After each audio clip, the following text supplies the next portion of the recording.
पवित्र परंपरा में तृतीय तीर्थंकर भगवान शंभोनाथ की पावन भूमि भी यही श्रावस्ती है और यही श्रावस्ती है जहां के शासक के रूप में विदेशी आक्रांताओं का मुकाबला कैसे करना चाहिए महाराज सुहेल देव ने विदेशी आक्रांता को धूल दूषित करके अपने शौर्य और पराक्रम का लोहा दुनिया के अंदर मनवाया था। ऐसी पावन धरा को कोटि कोटि नमन करते हुए आप सभी श्रावस्ती वासियों का मैं हृदय से स्वागत करता हूं, अभिनंदन करता हूं। आज जो परियोजनाएं यहां के लिए समर्पित हो रही हैं, इनकी भी मैं आपको बधाई देता हूं। बहनों और भाइयों, मैं कल से चिंतित था कि श्रावस्ती का कार्यक्रम पता नहीं हो पाता है कि नहीं हो पाता है। पहले यहां के कार्यक्रम का स्थान दूसरी जगह था। जब वहां पूरा पानी भर गया भारी बरसात के कारण, तो कार्यक्रम यहां शिफ्ट हुआ। और देखो मां जानकी का कितना आशीर्वाद है कि अब ये कार्यक्रम है, धूप आ गई, कितना सुहावना मौसम हो गया। कहीं लगता ही नहीं है कि आज सुबह तक यहां बारिश थी और कल मूसलाधार बारिश थी। यही है जब ईश्वरीय कृपा होती है तो कृपा इस रूप में हम सबको देखने को मिलता है। और आज मुझे यहां पर आकर के आप सबके उत्साह को देख करके आनंद की अनुभूति हुई कि बरसात के बावजूद, जल जमाव के बावजूद, विपरीत परिस्थितियां थी कार्यक्रम के पहले और कार्यक्रम के दौरान आप सबकी उपस्थिति, मुझे बताया गया कि 2 बजे ही सभी लोग यहां पहुंच गए। इसलिए इन सभी परियोजनाओं के लिए आप सभी को, पूरे श्रावस्ती जनपद वासियों को मैं हृदय से बधाई देता हूं, उन सब के प्रति अपनी शुभकामनाएं देता हूं। बहनों और भाइयों, श्रावस्ती जनपद अपनी जैव विविधता के लिए विख्यात है, प्राकृतिक सौंदर्य है, आध्यात्मिक विरासत है, शौर्य और पराक्रम है। यहां का नौजवान, यहां का अन्नदाता किसान,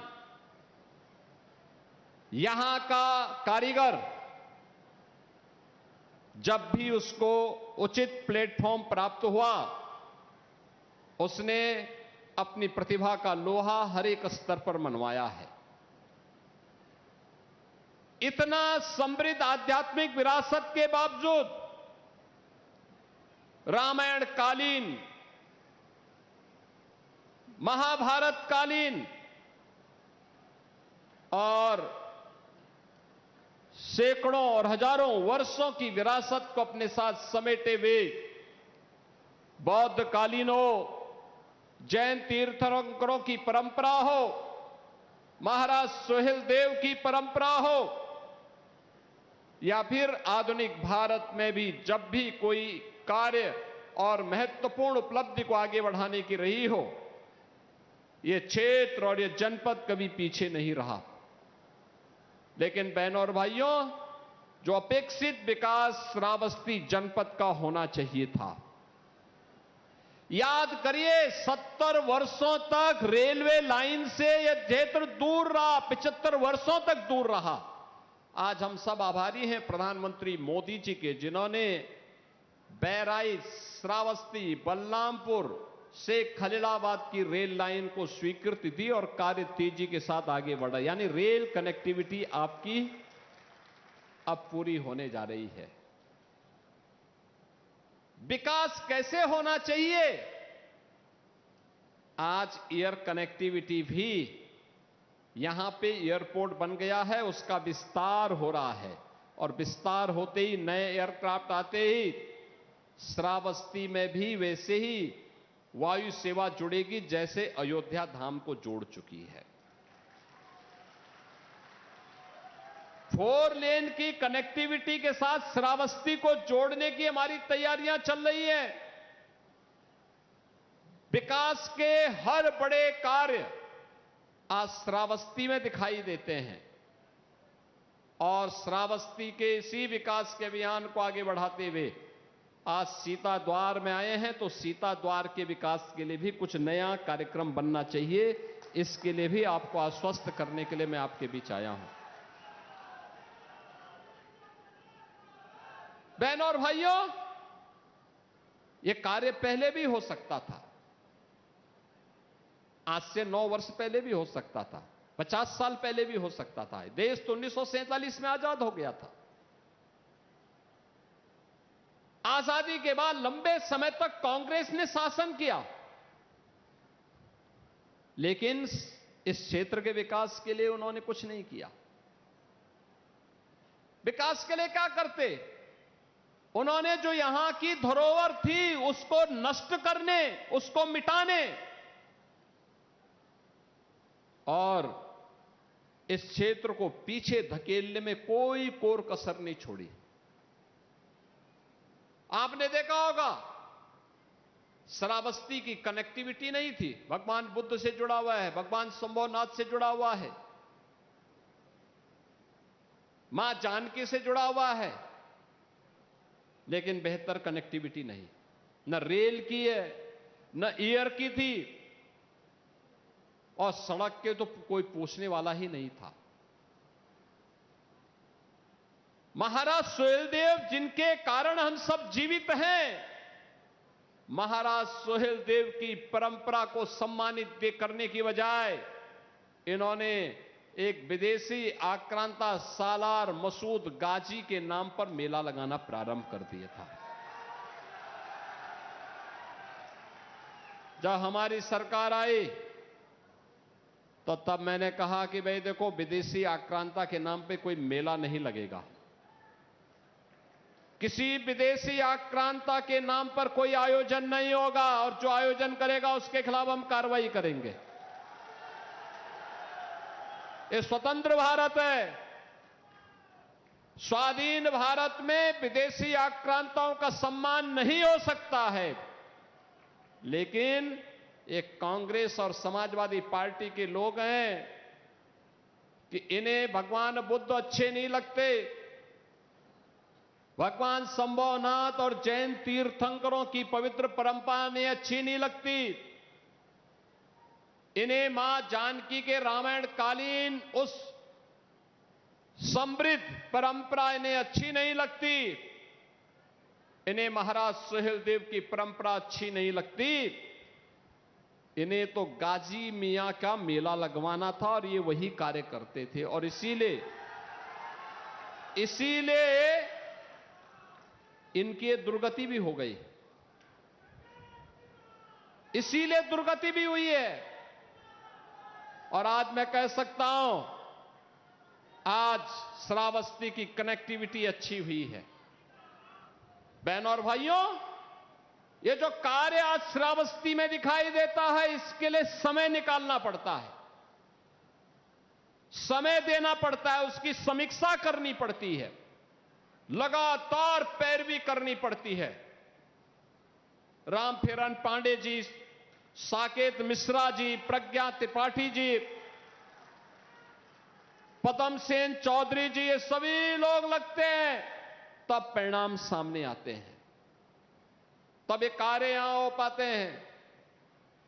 और पहले फुर्सत कहां थी? 9 साल पहले बबुआ मुख्यमंत्री बन गए थे यहां के, 12 बजे सो के उठते थे, 12 बजे,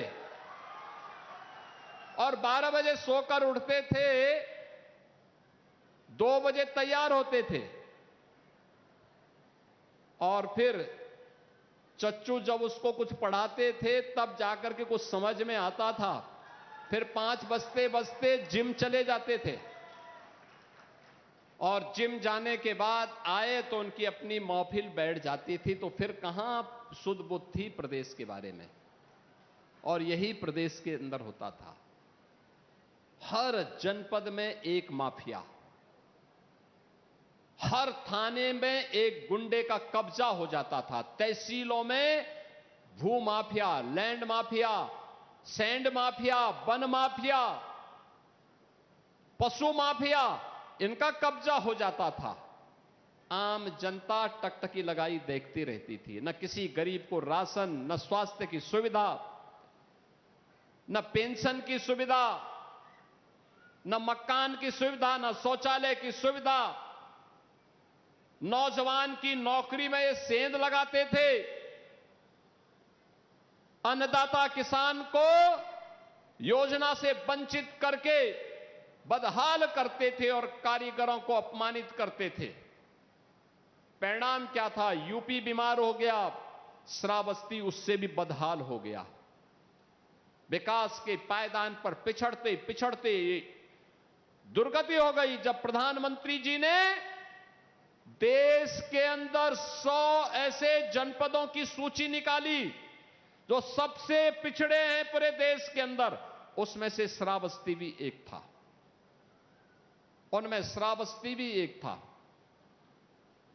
बहनों और भाइयों, पिछले 9 वर्ष में श्रावस्ती ने एक नई ऊंचाई अर्जित की है। आज आप देखते होंगे मंच पे भी हमने दिया है, इससे पहले भी दिया है। हर गरीब के पास उसके सिर को ढकने के लिए छत है। एक आवास, प्रधानमंत्री आवास योजना या मुख्यमंत्री आवास योजना का लाभ। हर गरीब के घर में शौचालय है। हर गरीब के लिए आयुष्मान भारत की सुविधा है, और जिसको आयुष्मान भारत की सुविधा में आच्छादित नहीं हो पाया है तो मुख्यमंत्री जन आरोग्य योजना में उसमें भी आच्छादित नहीं हो पाया है तो मुख्यमंत्री राहत कोष से पैसा हम लोग देते हैं। जनप्रतिनिधि लिख दे, कोई पदाधिकारी लिख दे, या कोई आम जनता भी लिख देता है तो हम जिलाधिकारी के पास भेजते हैं कि भाई 3 दिन के अंदर इसकी रिपोर्ट दो, और तत्काल पैसा उसके पास हॉस्पिटल में भेज दिया जाता है। याद करिए, यूपी के अंदर 16 करोड़ लोग फ्री में राशन आज प्राप्त कर रहे हैं। पहले ये राशन बबुआ के गुर्गे खा जाते थे। 65 लाख गरीबों को हमने एक एक आवास दिया है। पहले ये मकान का पैसा भी ये सब चट कर जाते थे। 3 करोड़ गरीबों के घर में एक एक शौचालय बनाया है, इसका पैसा भी ये सब खा जाते थे। रसोई गैस के फ्री में कनेक्शन 2 करोड़ परिवारों को उपलब्ध करवाया। पहले इसकी बोली लगती थी, आज ये युवाओं को बहका रहे हैं। याद करिए, 9 लाख युवाओं को हम लोगों ने सरकारी नौकरी दी है यूपी के अंदर। सरकारी नौकरी 9 लाख नौजवानों को अपने हाथ से मैंने नौकरी पत्र, नियुक्ति पत्र वितरित किए हैं। कोई सिफारिश नहीं, कोई वसूली नहीं। पहले नौकरी के नाम पर कोई विज्ञापन निकलता था, चाचा भतीजे की जोड़ी वसूली के लिए निकल पड़ती थी। सिंडिकेट हावी हो जाते थे। श्रावस्ती का नौजवान नहीं आता था, बहराइच का नहीं, बलरामपुर का नहीं, गोंडा का नहीं। सेपाई सिंडिकेट का कब्जा होता था, उनकी पर्ची चलती थी, और पर्ची पे जब खर्ची मिलती थी तब जाके नियुक्ति पत्र प्राप्त होता था। यही तो था, यही तो था यूपी का हाल। और तब न्यायालय उस पर रोक लगाती थी। आज जब नियुक्ति पत्र वितरित करता हूं तो श्रावस्ती का नौजवान भी नियुक्ति पत्र प्राप्त करता है।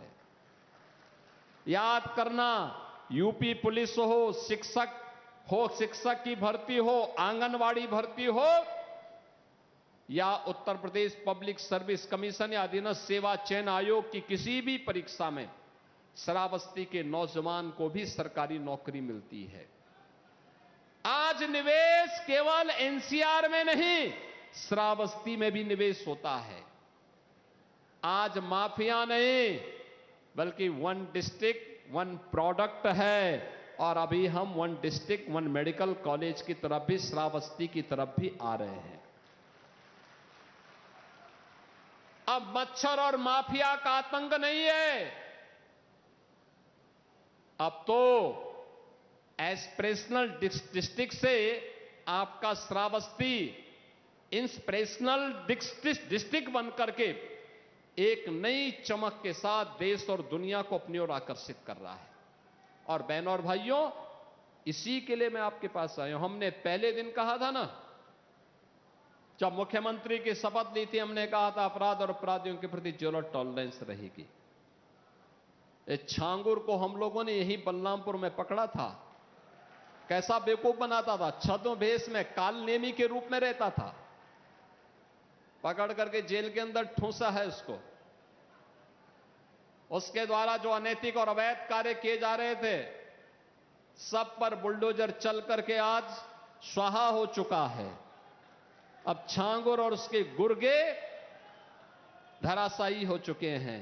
और हमने कहा था कि बेटी और व्यापारी की सुरक्षा में सेंध लगाएगा तो उसके लिए दो ही जगह होगी, या जेल होगा या जहन्नुम होगा। और बहनों और भाइयों, आज उत्तर प्रदेश में आप देखते होंगे सुरक्षा, निवेश हो रहा है, नौजवान के लिए नौकरी मिल रही है, हर जिले में स्वतः रोजगार और के अवसर उपलब्ध हो रहे हैं। वन डिस्ट्रिक्ट वन प्रोडक्ट ने नई संभावनाओं को विकसित किया है। अब हम विकास की मुख्य धारा के साथ जुड़ करके एक नए ओज के साथ, एक नए तेज के साथ आगे बढ़ रहे हैं। बहनों और भाइयों, इसी विश्वास के साथ आज हम सब आपके पास आए हैं, आपसे कहने के लिए यह कार्य इसलिए संभव हो पाया है कि आपने श्रावस्ती से विधायक अच्छा दे दिया तो पैरवी कर लेते हैं। अगर भिनगा में भी बीजेपी का विधायक होता ना, तो श्रावस्ती में और भी बड़ी बड़ी योजनाएं आ सकती थी। ये कहां सपा वालों को कहां फुर्सत है विकास की पैरवी करने की? कहां पैरवी है? इनके सब लूट खसोट के अवैध धंधे तो पहले सरकार चौपट कर चुकी है। अब ये किसी प्रकार से अपने अनैतिक कारोबार को दुम दबा करके छुपे रहते हैं, क्योंकि इन्हें मालूम है जो गलत है वह गलत होगा, उसका परिणाम उनको भुगतना ही होगा। और बहनों और भाइयों, इसीलिए विकास के पायदान पर आगे बढ़ने के लिए, श्रावस्ती की इस लंबी छलांग के लिए मैं श्रावस्ती को बधाई भी देता हूं। तेजी के साथ आगे बढ़ रहा है विकास की प्रक्रिया के साथ। याद करिए, आकांक्षी विकास खंडों में जो देश भर में 500 ऐसे विकास खंड चुने गए हैं, उनमें श्रावस्ती का विकास खंड विकास के पायदान पर नंबर 1 पर आया है। यह आपकी आज की पहचान है। सरकार बदली तो तेजी के साथ श्रावस्ती विकास के पायदान पर आगे बढ़ते हुए दिखाई दे रहा है। और इसीलिए आपसे कहने के लिए आया हूं, बहनों और भाइयों, विकास ये डबल इंजन सरकार की प्राथमिकता है। प्रधानमंत्री मोदी जी कहते हैं विरासत और विकास का समन्वय ही हमारे उज्जवल भविष्य को तय कर देगा। हम विरासत को विस्मृत करके अपने उज्जवल भविष्य की परिकल्पना नहीं कर सकते। हमें दोनों में समन्वय बनाना पड़ेगा। और उस समन्वय की दृष्टि से आज श्रावस्ती जनपद में आकर के मुझे बहुत प्रसन्नता की अनुभूति हुई। पिछली बार भी मैं यहां आया था, अच्छा कार्य चल रहा है, लेकिन इस गति को बढ़ाने की दिशा में दोनों विधायक डबल इंजन सरकार की तरफ हों तो विकास की गति भी डबल हो जाएगी, स्पीड डबल हो जाएगी। और विकास की गति डबल हो जाएगी तो मान के चलिए श्रावस्ती प्रगति करेगा, रोजगार के नए सृजन होंगे, नए निवेश होंगे। जो अपेक्षाएं अभी यहां की बाकी हैं, उन अपेक्षाओं को और पूरा करने की दिशा में हम कार्य करेंगे। और उसी अपेक्षा को आगे बढ़ाने के लिए आज हम लोगों ने कार्य प्रारंभ किया है। नॉर्थ साउथ कॉरिडोर की दृष्टि से भी श्रावस्ती, बलरामपुर, गोंडा, अयोध्या तक 4 लेन से जोड़ने के लिए भी एक नए कॉरिडोर का विकास का कार्य वहां हो रहा है। हम लोगों ने एक और काम करने के लिए कहा है, बहराइच से लखनऊ के बीच 7,500 करोड़ रुपए का एक नया कॉरिडोर सैंक्शन हुआ है 4 लेन का। इस पे कार्य आगे बढ़ने दीजिए। हमारा प्रयास होगा कि उसको बहराइच से हम श्रावस्ती तक लेकर के आए। आप सोचो, लखनऊ के लिए भी और अयोध्या के लिए भी 4 लेन की कनेक्टिविटी होगी आपकी। ये विकास ही उज्जवल भविष्य को तय करेगा, आने वाली पीढ़ी के भविष्य को तय करने वाला है। उनके भविष्य को उन्नयन की ओर लेकर के जाएगा और उसी उन्नयन के साथ जोड़ने के लिए आज हम सब आपके श्रावस्ती जनपद में आए हैं। आज हर एक क्षेत्र में लोगों को सुविधाएं मिल रही हैं, विकास की योजनाओं के साथ जुड़ने का अवसर मिल रहा है। अब पहचान का संकट नहीं है। याद करिए ना, आज से 10 साल पहले यूपी के बाहर जाते थे, लोग पूछते थे कहां से, श्रावस्ती का तो लोग नाम ही नहीं जानते थे, भूल ही गए थे। अगर आपने गोंडा बहराइच कह दिया तो लोग तब भी 10 कदम दूरी बनाते थे आपसे। हर योजना से आपको बाहर कर देते थे। प्रदेश के अंदर जो 8 जिले आकांक्षी जनपद थे, उनमें से 3 जनपद केवल बलरामपुर, श्रावस्ती और बहराइच थे। यानी सीधे एक साथ सटे हुए एक ही कमिश्नरी के 3 जनपद उनमें से थे। आज मैं कह सकता हूं, बहराइच में मेडिकल कॉलेज, गोंडा में मेडिकल कॉलेज, बलरामपुर में मेडिकल कॉलेज का निर्माण हो रहा है और मां पाटेश्वरी के नाम पे विश्वविद्यालय का निर्माण भी हो रहा है। स्पोर्ट्स कॉलेज के निर्माण की प्रक्रिया को हमने आगे बढ़ाया है। नई नई संभावनाएं आगे बढ़ रही हैं। हाईवे बन रहे हैं, रेलवे आ रहा है, एयरपोर्ट बन रहा है। नौजवान के लिए नौकरी और रोजगार की संभावनाओं को तेजी के साथ आगे बढ़ाया जा रहा है। महिला स्वयंसेवी समूह के माध्यम से स्वावलंबन के नए कार्य हो रहे हैं और अन्नदाता किसान भी खुशहाल हो रहा है। बहन और भाइयों, कोई सोचता था सरयू नहर राष्ट्रीय परियोजना कभी पूरी हो पाएगी? 1970 की परियोजना, और जब डबल इंजन की भाजपा की सरकार आई तब इसको जमीनी धरातल पर उतारने में सफलता प्राप्त की गई। हर एक योजना को समयबद्ध तरीके से आगे बढ़ाने का कार्य और यह सामर्थ्य केवल डबल इंजन की भाजपा की सरकार कर सकती है। और इसी के लिए आप आगे बढ़िए, डबल इंजन सरकार के कार्यों को लेकर के आम जन के बीच में जाइए। विकास के कार्यों के प्रति एक सकारात्मक रुख आपका आने वाली पीढ़ी के भविष्य को उज्जवल बना देगा। और उसी उज्जवल भविष्य के लिए आप सबका सहयोग और समर्थन मांगने के लिए, और इन जनप्रतिनिधियों के स्तर पर विधायक हैं, एमएलसी के रूप में श्री साकेत मिश्रा जी हैं, डॉक्टर प्रज्ञा त्रिपाठी जी हैं, हमारे जिलाध्यक्ष जी हैं, ये सभी लोग मिलकर के कार्य कर रहे हैं। श्रावस्ती को एक नई ऊंचाई की ओर आगे बढ़ाना है। विकास के हर पायदान पर खड़े करके एक नए प्रतिमान को हम लोग श्रावस्ती के अंदर भी स्थापित करेंगे। इस विश्वास के साथ आज यहां पे सैकड़ों करोड़ की परियोजनाएं इस जनपद को उपलब्ध करवाई जा रही हैं। इन सभी परियोजनाओं के लिए श्रावस्ती वासियों को मैं हृदय से बधाई देता हूं, अपनी शुभकामनाएं देता हूं और विश्वास करता हूं कि विकास और विरासत की इस अभिनव समन्वय को यह जनपद निरंतरता देने का प्रयास करेगा। आप सबके प्रति मेरी मंगलमय शुभकामनाएं हैं। धन्यवाद। जय हिंद, जय जय श्री राम। बहुत बहुत धन्यवाद, आभार माननीय मुख्यमंत्री जी। मैं अनुरोध करूंगी